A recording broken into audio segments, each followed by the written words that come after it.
Hi everybody. I am showing you some yarn that I just got. Actually got this like a week ago, and I did open it and just kind of give the yarn like a little bit of a squeeze, but I didn't actually take it out of the box. I was just so excited I couldn't help myself. So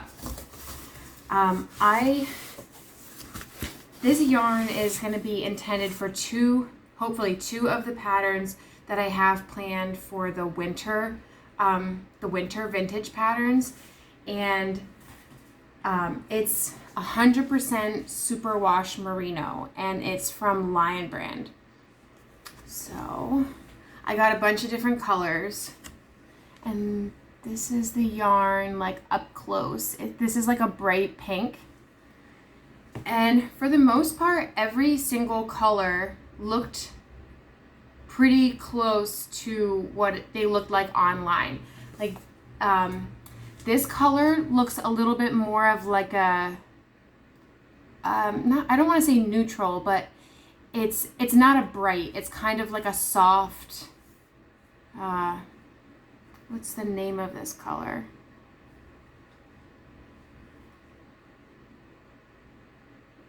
It actually doesn't say the color on the label, like, you know, the LionBrand thing, like the LionBrand labels that you see. It just gives it a number like 3 lot. But this isn't like a bright a bright like greenish blue. I guess it's more of a softer color, but I'm still pleased with the color. I think it's still going to work out for what I want it to work out for. So this is, I got a few colors, so and I'll look up, maybe it has it in my,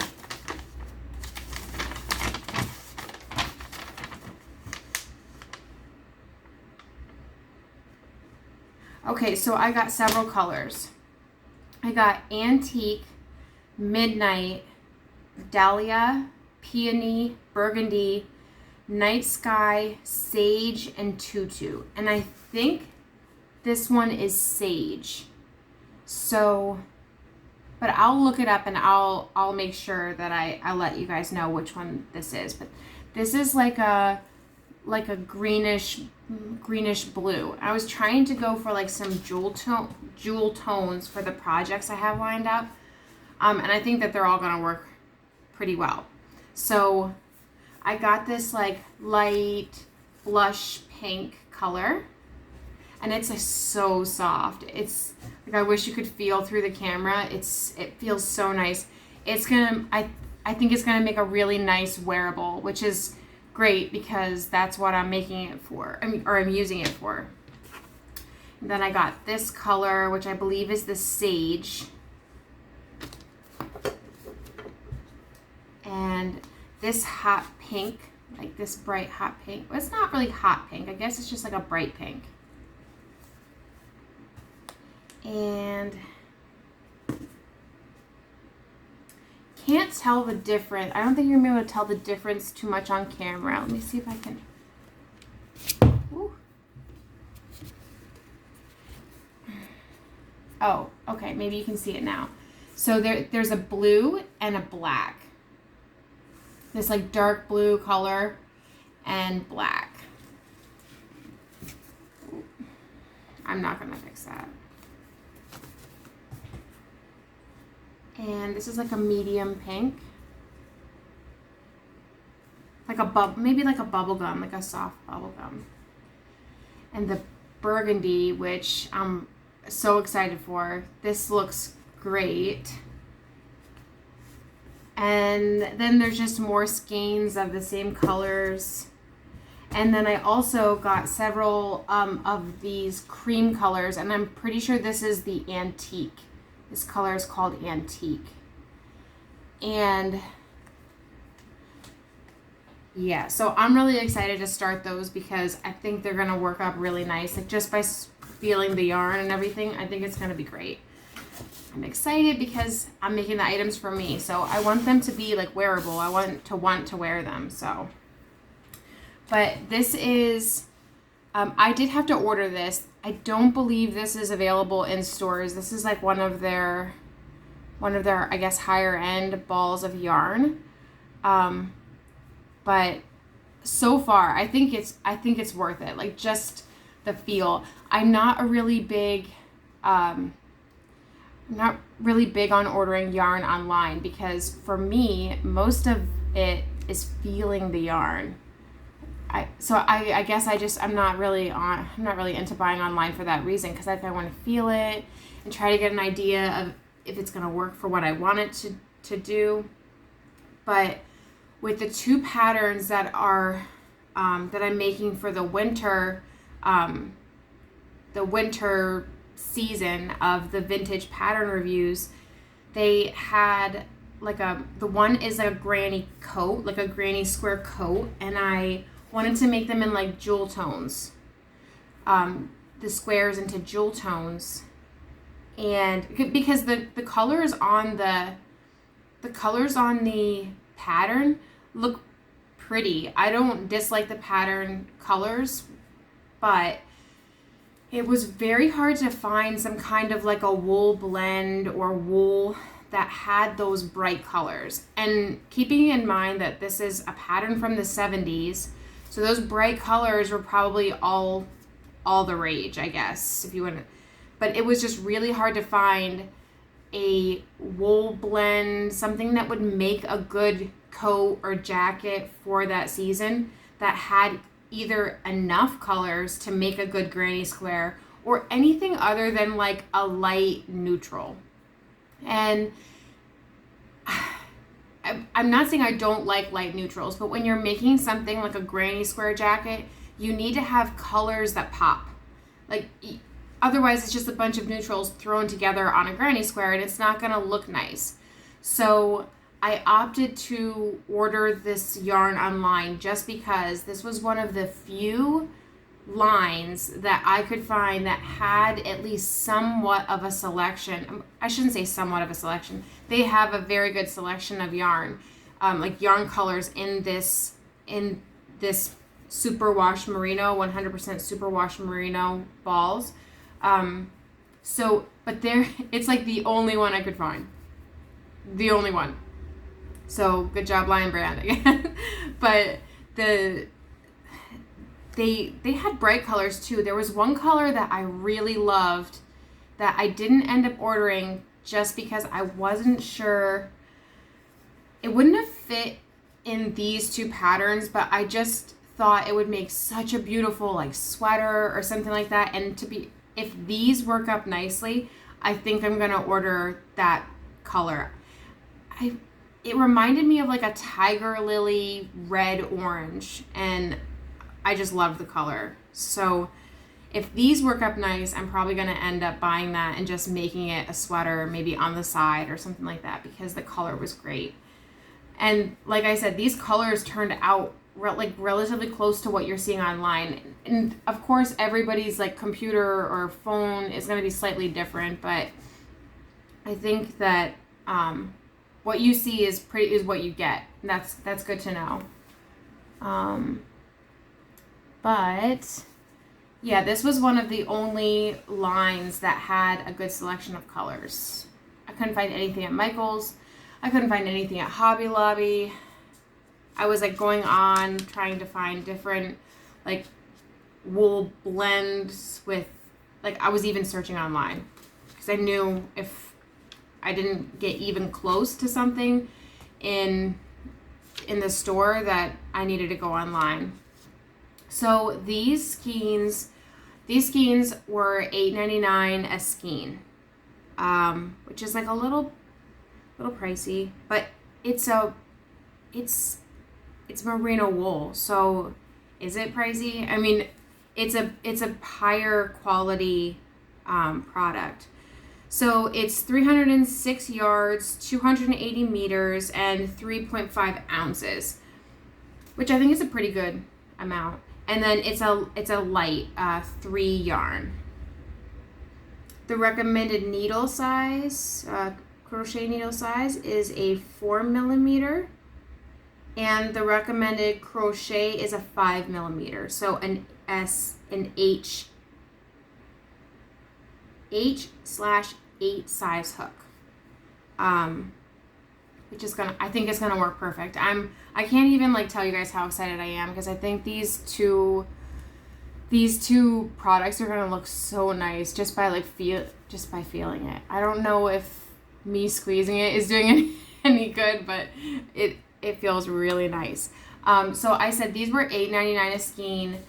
I did find a coupon on Retail Me Not for 35% off my purchase, which saved me a lot. It saved me a lot of money. It saved me like 40. I can go back and look, but it saved me a good chunk of money using that coupon, which was awesome. So I would suggest, if you're gonna order this, check out for a LionBrand coupon, because I saw several on like Retail Me Not. I saw a bunch of them on there.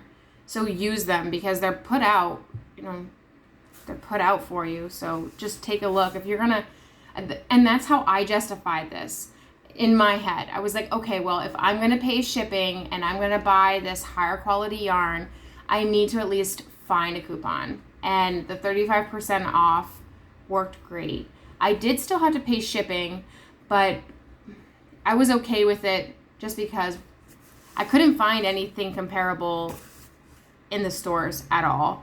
And I also saved with that coupon. So, and I got a bunch. So I tried to get enough yarn for 2 of the projects, and there wasn't any like rocket science to it. I was just thinking, okay, I'm making sweaters. I'm going to get 2 of this, 2 of this, 3 of this, and then hopefully like I can have enough for the dress. And I wasn't too worried about not having enough, because I really want that orange. I really want that orange color. So I was like, okay, well, I'll just, start making the stuff and then see what's left over. But this antique color is mainly for the dress, because the dress is like a quarter length sleeved, it's not a granny square dress, but it is like the granny clusters. So, and then it has like colored granny squares on the bottom. And I think I'm going to do those in like the teal, the burgundy, and then maybe the pink. So I think I'm going to play around with the squares before to see what kind of combinations I like for the colors, and then kind of throw it together. So that's going to be the base of the dress. I'll decide what colors I'm going to use after I get the granny squares together. And then the jacket is going to have a lot of the same colors, obviously, because I'm trying to make the most of the yarn. So I just kind of got a bunch of pinks. I try to do light, dark, medium, and then because this is kind of a dark. I'm not sure if this pink, I can't wiggle my pink. This pink is gonna make the cut. I'm not 100% sure. I think I have to see it in the granny square. But that's kind of part of what's coming up for winter. And I'm going to try to share, I'm going to try to be a little bit better about sharing when I start the projects. And that way, if anybody wants to kind of make it along with me, they can, or if they get into a problem, I can try to be helpful. But I kind of read through the patterns. The granny jacket I got from the Etsy shop, Vintage Beso, which she's my favorite shop. Actually, out of all the shops that I've purchased vintage patterns from, she really is my favorite shop. And I actually think I bought the granny dress from her as well, but I'll check just to make sure, so I'm not giving like the wrong credit to the wrong shop. But the reason that I like Vintage Beso's shop on Etsy is because she picks out just like beautiful patterns. I like so many of her patterns, and I've kind of noticed that she does like the 60s and 70s a lot more than, well, I guess not a lot more than others, but she seems to have a style with the patterns that she picks, and it just so happens that it's the style that I like as well. So and she's constantly adding she's constantly adding patterns to her shop.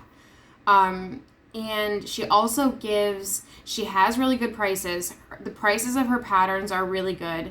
And I think they're like, I don't want to say I think they're fair, but I think they're very reasonably priced. You know, they're patterns that, you know, they weren't written by that person. Like, you know, if you buy a pattern from somebody who's actually made, you know, designed it and made it, your pattern cost is going to be not a lot more, but it's going to be considerably more than a vintage pattern, because that person had to do a lot of work to, you know, test it, probably hired a tester, a technical writer. There's a lot of work that goes into writing those patterns. So the cost of those patterns are a little bit more. And those patterns that are written today are written much different than the vintage patterns that you're going to buy from these shops. Now, some of the patterns that I bought from vintage pattern shops are really easy to read. I don't find them difficult. And then other ones are a little bit more harder to read. But that's part of the reason I like the vintage patterns. I like being, you know, challenged. I want to build my skill, and even if I know how to do, you know, all of the, I don't know, I guess standard stitches, and like teach myself different types of constructions, I want to at least get better at pattern reading, and that's part of why I like the vintage pattern. And I also like making something new, I guess, something I would wear. And I don't think everyone sees the value in that, and that's fine, but I really enjoy that part of it. I would crochet whether, you know, people liked it or not, to be honest. I just really enjoy doing it. So trying to find some aspect about it that, you know, is new is what I like doing. But I kind of went off on a little bit of a tangent there. But those are the two patterns that I know for sure I'm going to be doing. That's the yarn I'm going to be using. And then this week I'm going to be posting my pattern. Oh, it's a sweater pattern. And I think I either bought this from past Pattern Palooza, or I think it was past Pattern Palooza, but again, I'll check. I was supposed to post this past Thursday, and I didn't give myself enough time for all of the things that I was doing. So I didn't unfortunately post it, but I want to kind of show you where it is.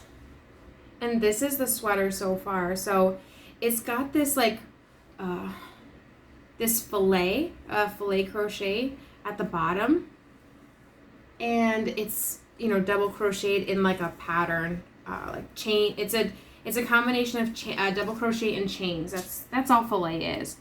And fillet, I noticed that fillet in the vintage patterns comes with a lot of charts, and I'm not the greatest at reading charts. I use the charts just to try to understand them, but I'm not the best with them. So, but this pattern is like made all in one, essentially. So you're not doing a whole bunch of seaming. I did have to tie in a few times, obviously, when my skein was done. But you're making like the bottom, and then you're making the arm extensions, continuing the arm past the neck. So you're gonna do the front, then close it up with a chain stitch for the back, and then continue the back portion. And then when it's all complete, or when you're all complete with that, I'll show you the back side of it without shaking the table too much. See, this is the back portion. So then you're going to continue the back portion, and then you're just going to have to seam up the sleeves and down the back. And I was kind of thinking about making this like a slit. I think I'm going to make it like a slit pullover, where, you know, so that it can kind of lay over nicely. I'm not really curvy. I know that those slits are really good for people who are curvy, but I like the look of the split pullover. It's nice. So I have to decide what I'm doing for the cuffs for that as well. the cuffs, and the pattern has a bottom cuff and arm cuffs, and those are written, the pattern is saying to knit those, and I think that's pretty common with older patterns where they're kind of assuming that you know how to crochet and knit, so you're going to pick up your stitches and knit. I know kind of how to knit, but I don't knit. So I'm going to do a crocheted cuff and just like a back loop single crochet and then attach them. But I'm not going to do a bottom cuff because, like I said, I wanted to do a split. And I didn't really want to do a cuffed bottom because it looks weird on me. A cuffed bottom doesn't look great on me because I'm not that curvy. I think it looks nice when you're curvier and you can kind of still tell you've got a shape. But when you don't have a shape and you're trying to fake a shape, I mean, that's not the best. So I'm going to see what I'm going to do for the cuffs. I think I'm going to make like a regular length, I guess, cuff. I'm not going to do like an oversized long cuff or anything like that. I think I'm probably going to make it about that long. And the sleeves are going to be pretty gathered. So that's going to be, I'm going to just try to figure that all out just to do the cuff in crochet instead of knit. And I think that's about it. I'm kind of curious, does anybody know how to crochet and knit and they like both equally? Curious about that because I know that there are people like Knit Crow Addict, she does both. But I started out knitting. I always wanted to like learn how to crochet. Like when I was little, I always wanted to learn how to crochet. But my mom wasn't very crafty and she was like, I have no idea how to do that. So, and I'm left-handed. So everybody that knew how to crochet in my family, they were like, oh, well, you're left-handed, so I can't teach you how to crochet. So I ended up teaching myself when I was an adult on YouTube, but I started knitting and I think I got past, I don't even think I have a finished knit project because I was so busy focusing on like how to cast on, how to like knit purl. And my daughter's grandmother or great grandmother actually tried to show me. She like sat down with me a few times. She's like, this is knit, this is purl. And I just couldn't get it. Like I would always like, I'd drop a stitch and I think I was bad with like the two hands or something. It just wasn't working out for me.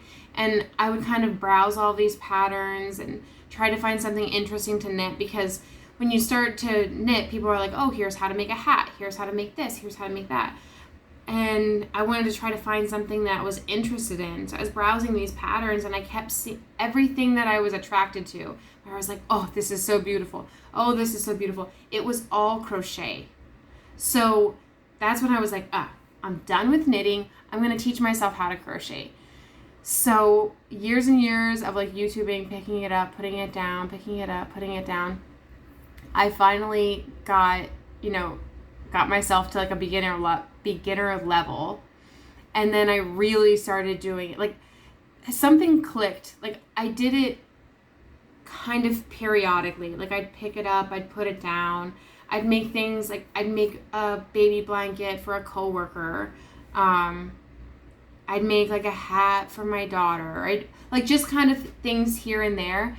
And then something kind of clicked and I decided, oh my God, I love crochet. And I crochet all the time. It's a big, huge joke that I'm like an old lady because I crochet so much. Like I probably crochet every single night. Yeah. At least a little bit. And I don't know. That's kind of a lot. I mean, there's some times when my hands kind of hurt and I know that I'm going to get really bad like arthritis or carpal tunnel, and I already have kind of like old lady looking hands. I think like I have very like knobby fingers.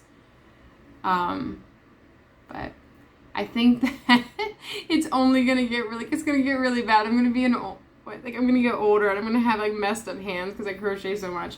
But yeah, that's a little bit of that background why I started crochet. I don't think I'm going to pick up knitting. I thought about it for like a brief second, like when I started reading these patterns, and I'm like, oh, people pick up cuffs for knitting, and I don't know. I think I know how to crochet the cuffs, so why would I knit it, I guess? I think it, like, the knitted cuffs do look really nice. So I guess time will tell. Maybe when I start making things with like, I don't know, making more and more things, and I decide that I like a knit cuff better than a crochet cuff, then I'll do that. But I'm kind of one of those people, like, I'll decide in the moment if I'm going to do something or not. You can tell me like 10,000 times, oh, Brittany, you should do this. Oh, Brittany, you should do that. And until it's my idea, it's just going to be you talking. So, so yeah. But kind of a recap. This yarn is what we're going to be using for 2 of the winter patterns. It is 100% Superwash Merino, and it's by LionBrand collection. And yeah, so I'll be posting something. I'm going to try to do more of like a schedule for the winter, so everyone kind of gets a heads up of when we're going to start something, and I'll be posting that on Instagram, so go ahead and check that out. And until Thursday, I'll talk to you then. Bye.